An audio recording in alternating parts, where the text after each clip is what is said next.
Welcome everybody. This is the first press avail of this year after being gone for 5 years. It's a pleasure to have all of the press back, the artists back, the space back, the vibe back. My name is Jacques. What we're gonna do is it too loud for y'all? Is it too loud for y'all? Is it okay? All right. I'm gonna let the band introduce themselves, and then we'll pass out the microphone for some questions to folks. When you have a question for the artist, please introduce yourself, ask your question, and then I'll help try and direct the mic to the next person. So we'll just raise hands and we'll move it around. For folks that aren't familiar with Kumar and the whole Raging Fyah original story, can you please tell the folks something about the history of y'all? Alright, first we introduce ourselves. My name is Marlon Movin Bieberas. I'm the engineer and background singer, original Fyah. Yeah, good afternoon everyone. My name is Anthony Watson. I'm drummer. Everybody doesn't know that. Yeah, greetings. My name is Kumar. Yeah, greetings. My name is Demar Gale, aka Dems Fyah. Yeah, it's great to be here. Yeah, greetings everyone. My name is Damian Benjamin, aka Star D, bass player. Alright, right on. New addition to the group. And welcome. You want that? You want that first question? All right. So I'll pass the mic around, and folks, if you want to come in, there's still some seats out here.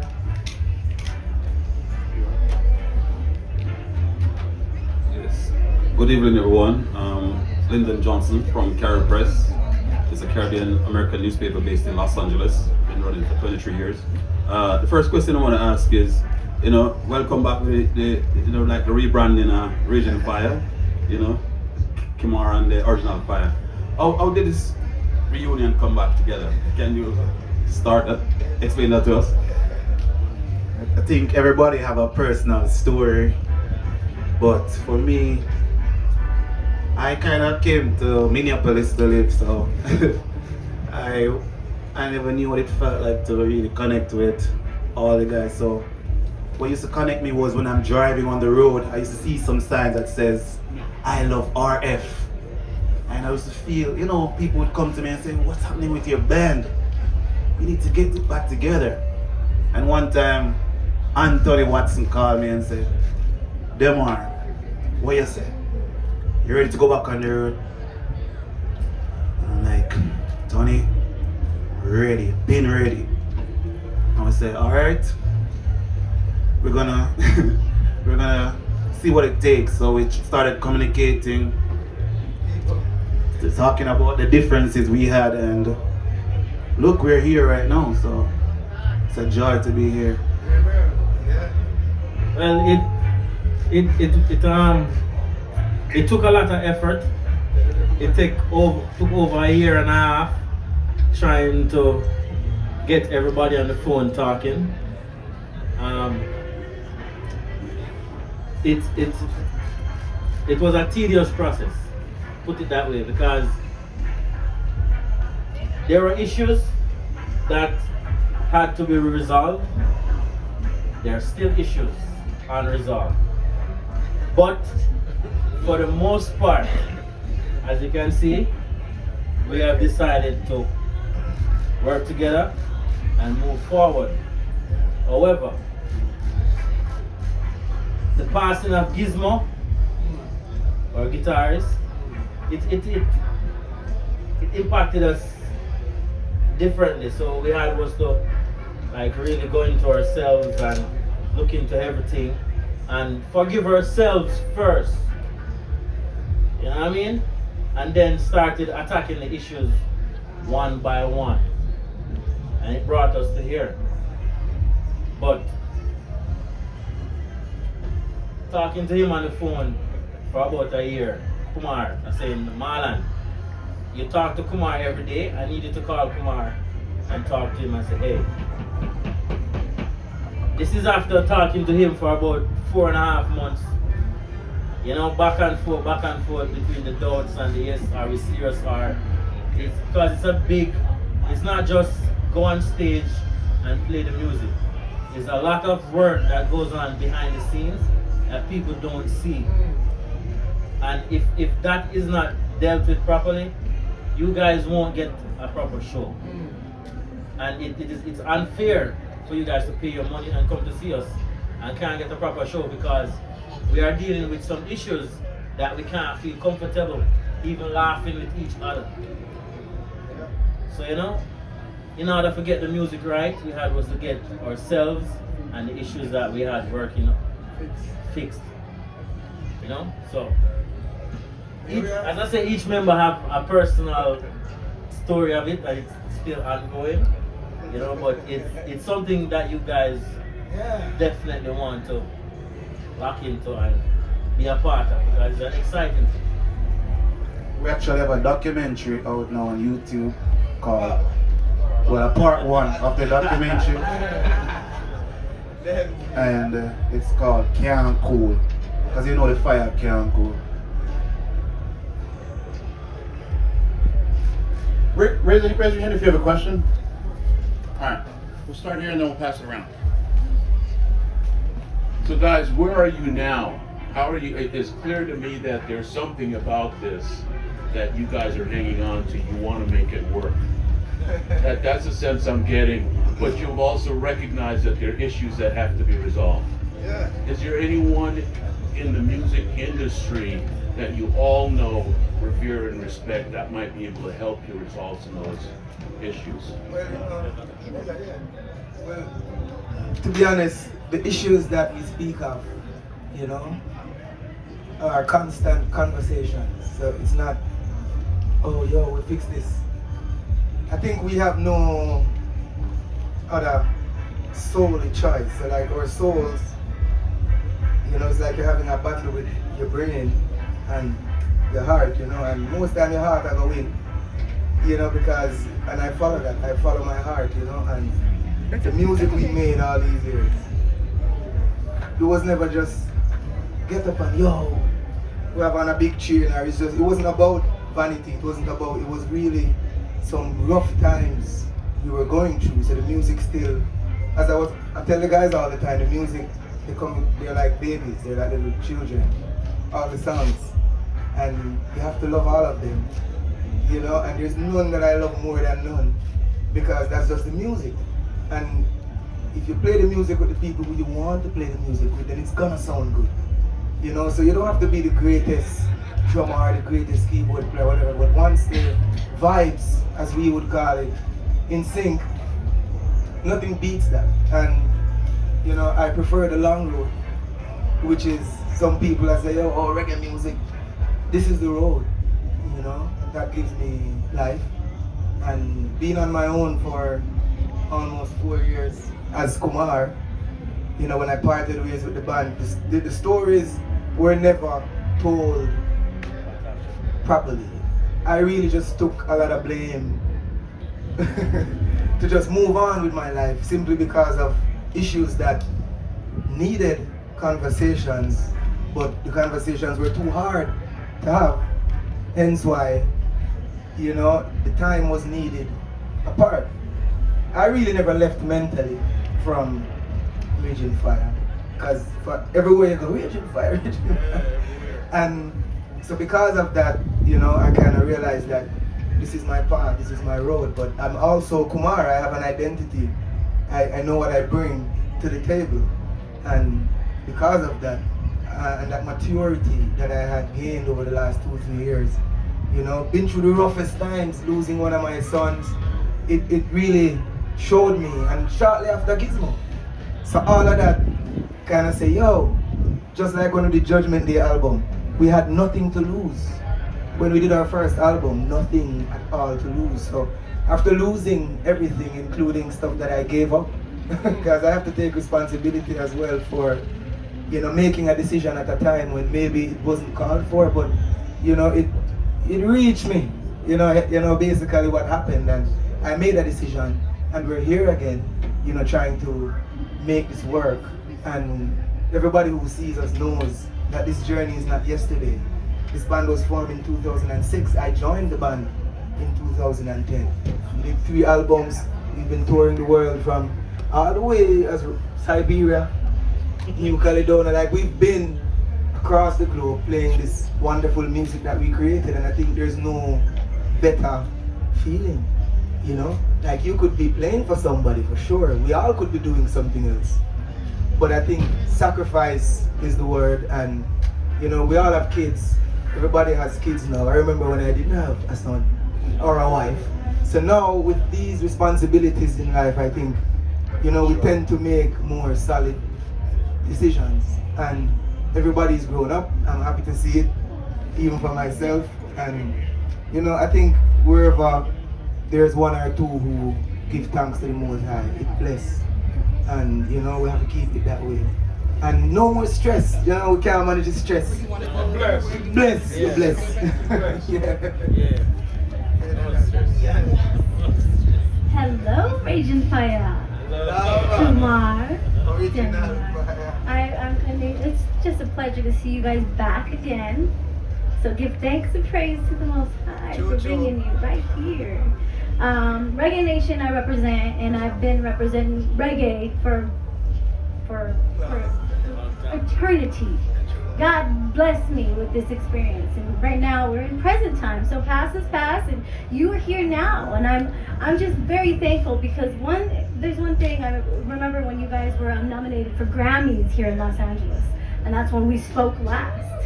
And just that experience alone was amazing for me as much as for you, you know. And now we've experienced many things, trials and tribulations, and now I want to know what's up, what's to come.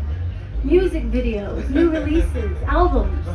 Maybe there's something that you could actually, you know, give us a little, you know. Yeah, well, we have a lot of music, you know. One thing with Raging Fire or Kumar and Original Fire is that we've been making music from 2006. We've been making it, so we have songs that like probably 40, 50 songs that you guys have never heard before. And you know, so much music. Tell me what at least But will like be a now- music video? Yeah. But right One now, I think when the smoke clears, we performed it today, and that song is almost 2 years old. But I wrote that song when, you know, I was going through the roughest part, and I think that song deserves a video. But There I it never is. got to do it, you know, simply because after a while, to be honest, I was like, yo, why even release music? Why not just show up and perform and play it? Because, you know, we keep fighting ourselves all the time, going in the studio, and not to bring up the past, but Bach and Beethoven and those guys, you know, them never used to record it, them just go play it live, and you have to go see it, and that's the experience, you know. I think So- what he's trying to say It's just a set. is when we are all together in studio for the new project that you guys are yearning for, you guys will definitely get it. It's coming, it's You know, coming. because we already have music that we have recorded, but in terms of like packaging it and putting it out to you guys, as I said, there are issues that we are working through to make sure Hey, we are safe and you guys are safe. well, you know what? Time will tell. You know, Yes. I recorded an album, Culture Walk, and released it in 2020. And to be honest, we have to excuse Marlon moving. He's also an engineer, and he's gonna work with the great Kabaka. Alright. Alright, Bebo. Alright, Marlon. Yeah, and when I released my album, you know, it was during that period, and everybody was like, yo, why are you releasing this album? And then after it was released, they're like, oh, it's not reggae. So I expressed myself, and I realized a lot of the fan base weren't happy, but I was so happy to have done a project that I was happy about, right? And so after releasing it, you know, the streams didn't go as planned, and I think that kind of affects an artist because you're like, yo, nobody's listening to me. You know, why make it? So that period, you know, of releasing that project, I felt like, what's new in our time? Like, what are we gonna be doing in 5 years? Are we gonna be TikTokers? Everybody just, you know, on TikTok, you know? So for me, I was like, yo, how do I retain my creativity and my emotions, my feelings of making music without being judgmental of myself. You know, you post something, I know at least 50 people. And there's things that I post and I only get 3 likes. And you're like, yo, what? And then if you post something bad, you get a whole exactly, you get a whole heap of likes. So I think as an artist we have to be careful, you know, and you know I'm a free agent at the moment. I'm an independent artist, so I'm able to release music, you know, and I want to do it, but just the process of distributing it to you and having it packaged properly and give you an experience, you know, that's what I'm working on. I think you guys deserve nice artworks in your vinyl, nice artwork on your CDs if you still use CDs, but whatever methods we put the music out, I think you guys deserve to have something to look at, you know, and not just have it on your phone and, you know, streaming. So that's what's missing for me. I need that connection with my fans, you know, rather than, oh, it's just another number. So saying all of that to say, I have music on Spotify as Kumar. Hail Jaja was just released, you know, and if you really dive into the catalog, Raging Fire's page is also there with lots of music, 3 albums and more, and then there's an album on my page and lots of singles since I became a solo act. And now we're working on new music as Kumar and the Original Fyah, and there's also a Kumar album. So when I think about the amount of songs, some days you're like, why can't I just go on stage and sing? Rather than constantly thinking about how to, but then it's a part of the business, and that's where management and labels come in, where they have to do that part of the thinking, because I'm a creative. I wanna be free, you know. I wanna sing and enjoy it. It takes a team. It takes a team to finish a creative process, like, and creating an album and putting it out, because it's not just like a dropping a single and, you know, promoting the single. The album it is a process, you know. Yeah. Yes, Kumar. I want to ask about 2 songs and you can comment on either or both. All right, one you're featured on, it's called Brand New Day with Eureka Sound. Yes. I've been playing this a lot since it came out. I love it, it's beautiful. The other I'd love to hear about Milk and Honey from We Remember Dennis Brown. Yeah, alright. 2 interesting tracks. Milk and Honey, that was done while a part of Raging Fire a few years ago. So the producer of that record, Mr. Clive Hunt, actually was the lead singer or the singer in the first recording of that track in a band called In Crowd. So In Crowd did probably 1 album or 2, if I can remember correctly, some really great tracks. But Milk and Honey was their original song, and then the same great Clive Hunt produced that track for Dennis Brown in the 80s, right? And then here comes Raging Fire, and I don't know who bright idea it was, but they're like, yo, Kumar, you need to do Milk and Honey. Clive Hunt, and I think it was VP Records. VP Records, they heard it, they saw it, and it was something that we enjoyed, you know, recording as well as doing the music video for it. You know, it's one of our most listened tracks, I think, you know, on YouTube, and you know, it feels good to be a part of that trilogy, you know, from In Crowd to Dennis to Raging Fire. You know, it was really a wonderful experience. And then Eureka Sound, my good friend Paulie, you know, is their manager, tour manager, you know. And they were like, yo, Kumar, we need to work on a track where, you know, you come in the space. Because as Raging Fire, we've toured the US a lot. With Stick Figure, with Revolution, with Tribal Seeds, Fortunate Youth.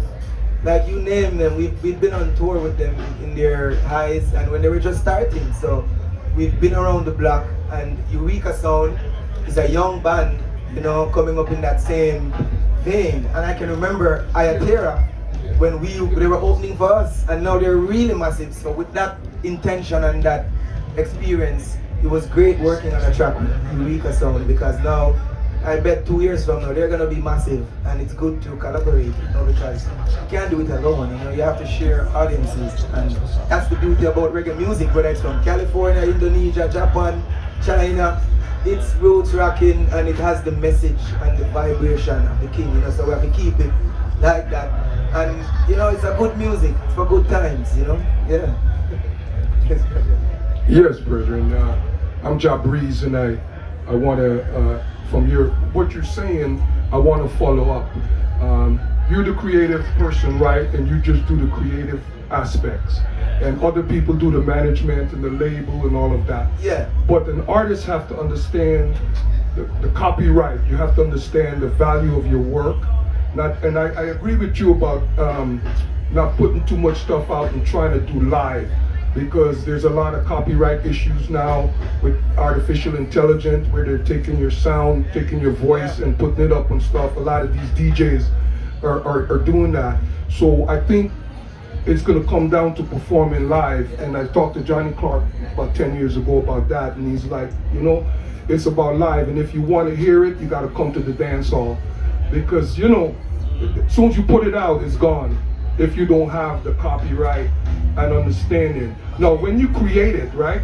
When you create, from the time you create it and you put it in a fixed place of expression, it's copyrighted. You don't have to register no more with that Library of Congress and all of that. So I think artists need to be very conscious about the IP, which is, you know, intellectual property, and I think that that's where you have to start first, because so many of us great artists get ripped off so bad, you know, Muddy Waters and all of them, because there's people that are waiting there to make money off of you. They exploit you for perpetuity, they call it. Forever. Yeah, forever. So you gotta have your own thing, putting out the music, but still controlling what's going on. And even within the band, you have to make agreement, like, okay, I'm bringing this sound, so this is my sound. Okay, what you gonna contribute? Okay, I'm paying you to contribute, so you don't own this. This is my thing, right? We're gonna promote. You know what I'm saying? I don't know if you guys understand where I'm coming from. I'm coming from a business point of view. I mean, all of what you're saying is exactly what we've been going through for the last 5-6 years. So this conversation is something that, you know, we have it amongst ourselves, lawyers, every time. But you know, it's easier talking about it than putting it into practice. So even a simple thing like a band agreement, when you're friends, when you used to be hungry together, when everybody was eating up, you don't think about these things until the time comes. So it's good to hear it, you know, from a fan's perspective or the media, because you guys really understand what transpires behind the scenes. But sometimes it's not easy to speak about it, simply because it takes up, my brain doesn't work like that to take up too many Take away your creativity. Yeah, because then you start worrying about the money that you're gonna make from something that comes and goes, from something that you could pick it from the sky every day. You know, so why cry over it? You Milk know, and honey, right? Why cry? So at the end of the day, I think you just have to learn, and then don't make the same mistake twice. You know, that's all it is, I think, you know. So we've made a mistake, I think, in the past in terms of not understanding, you know, so we have to take that responsibility. But we also, it's upon us to ensure that moving forward, we know how we're working together, what the working relationship is. You know, and even on previous works, even with the record labels, like, they're not entirely bad all the time. There's people who get deals from labels that make sense. It's just how you negotiate. And I think you only get what you ask for, you know? And sometimes when you're having somebody else do your business without being a part of that conversation, is where you get screwed, you know? Because you have to be aware of it. You can't walk out of a meeting asking somebody else what happened. You have to have a little bit of knowledge for yourself. So I encourage artists all the time to go, and musicians, read. There's a dozen million, 100 trillion books on all of this, and it's all legalities, which means it's all able to change. You know, it's all man-made words and laws that govern. You know, if you hear me singing a song right now that's brand new, and you go to BMI before me, it's yours.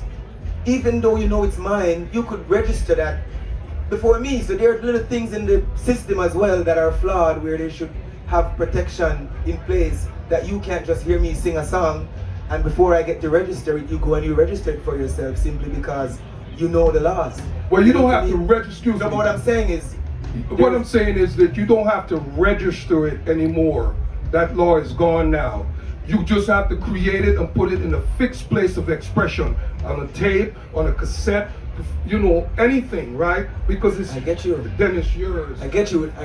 So we're speaking of the ownership in that regard, but there's many aspects to a song. A song has different, you know, things attached to it, from your publishing to whatever. So when you're speaking on publishing, it's easy for somebody to say that they wrote your song. The AI can do it, you know, man can do it, because, you know, we program these things, so it has happened. Listen, you know, so we have to be careful as artists and just do good business, to share with each other and just be, you know, real from the get-go. But yeah, man. To clarify what he's saying is Yes, that, King. you see, with record companies and the people doing business for you, if you're not actually watching them, that crossing the I and that in the T's, and actually know which business deal is being done in your name without your authorization, you will be liable for things that you don't know about. Right. So you have to, first you have to educate yourself on what the business side of everything is about.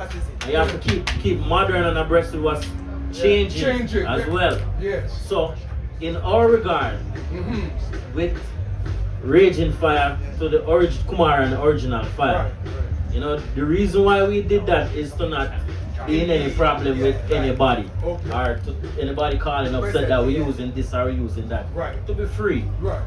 You understand? Freedom is the thing that everybody is aspiring for. You know, that's why we work, that's why because we want to be free at some point. Yes, You yes. know? Understand. It takes a lot to deal with certain people who don't want to do the right thing. They want you to sign that 360 contract. You have to get lawyers, you have to get this. You do. We just don't want to say everything in plain and simple, but we understand, you know? Because we're here playing sweet reggae music, and that is why we're here. And you know, I even said to the guys, yo, when you're on a roll, you know, when good things are happening for you. And since February, it's been great playing with the guys again. So we try to keep that focus. Family. Yeah, just keep that focus, man. Nice. Yes, Sister Ari. Yeah. I'm about ready to head over to the stage. I just want to say that it made me a little sad to hear you talk about culture walk, because in my opinion, that's one of the most intellectually inspired albums I've heard in a long time. And I think the problem is that, especially right or wrong about the timing, it's up to the DJs to really listen to this music. Don't just play 20 seconds and move on. Well, I hope they check it out again. The culture walk with the kid. If I would, anybody that has not listened to that whole album, I strongly recommend it. And because of that album and all the other great music you've made, I wish you all the success going forward. Thank you. And all those roadblocks.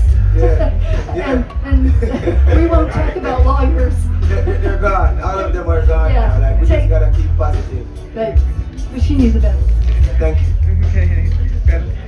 Hi, Kumar and Raging Fyah. Welcome back to Sierra Nevada. It's such a pleasure to see you. And also my condolences on your loss. And I really felt for you when you posted that. Kumar, most people don't know that you're actually a farmer back in Kingston. Can you talk about, we were in the car, my friend Rachel and I were just talking about sustainability and independence and growing your own food. Yeah man, that is it, you know. So I'm from the parish of St. Elizabeth, you know, bread basket of Jamaica. So we plant everything, all the seasoning that Jamaica use comes from my parish, you know. From your thyme, your scallion, your pepper, your onion. So we do a lot of farming, and you know, even stuff like yam, potatoes, and we farm for the community and we farm for ourselves, because eventually self-sustainability, you know, being away in the woods and a deal with the vibes, because it's coming, you know. And especially when in times of lockdown they gave you one already, I'm sure there's another coming eventually. So we have to learn how to stay, you know, sustain yourself, you know. Yeah, sustainable decadence. What's your favorite thing to grow on your property? Well, to be honest, I like cantaloupe and watermelon. And, you know, like where I live, you know, we have the yellow melon, red melon, we have all kind of vibes, you know. So yeah, love it. Thank you. What I'm sensing is that you guys have gone through, you're going through a transition. You've gone through losses, you're maturing. You're now realizing there's a business aspect. As much as you love what you do, you have to think of the business component of it, because you clearly value what you're creating and you see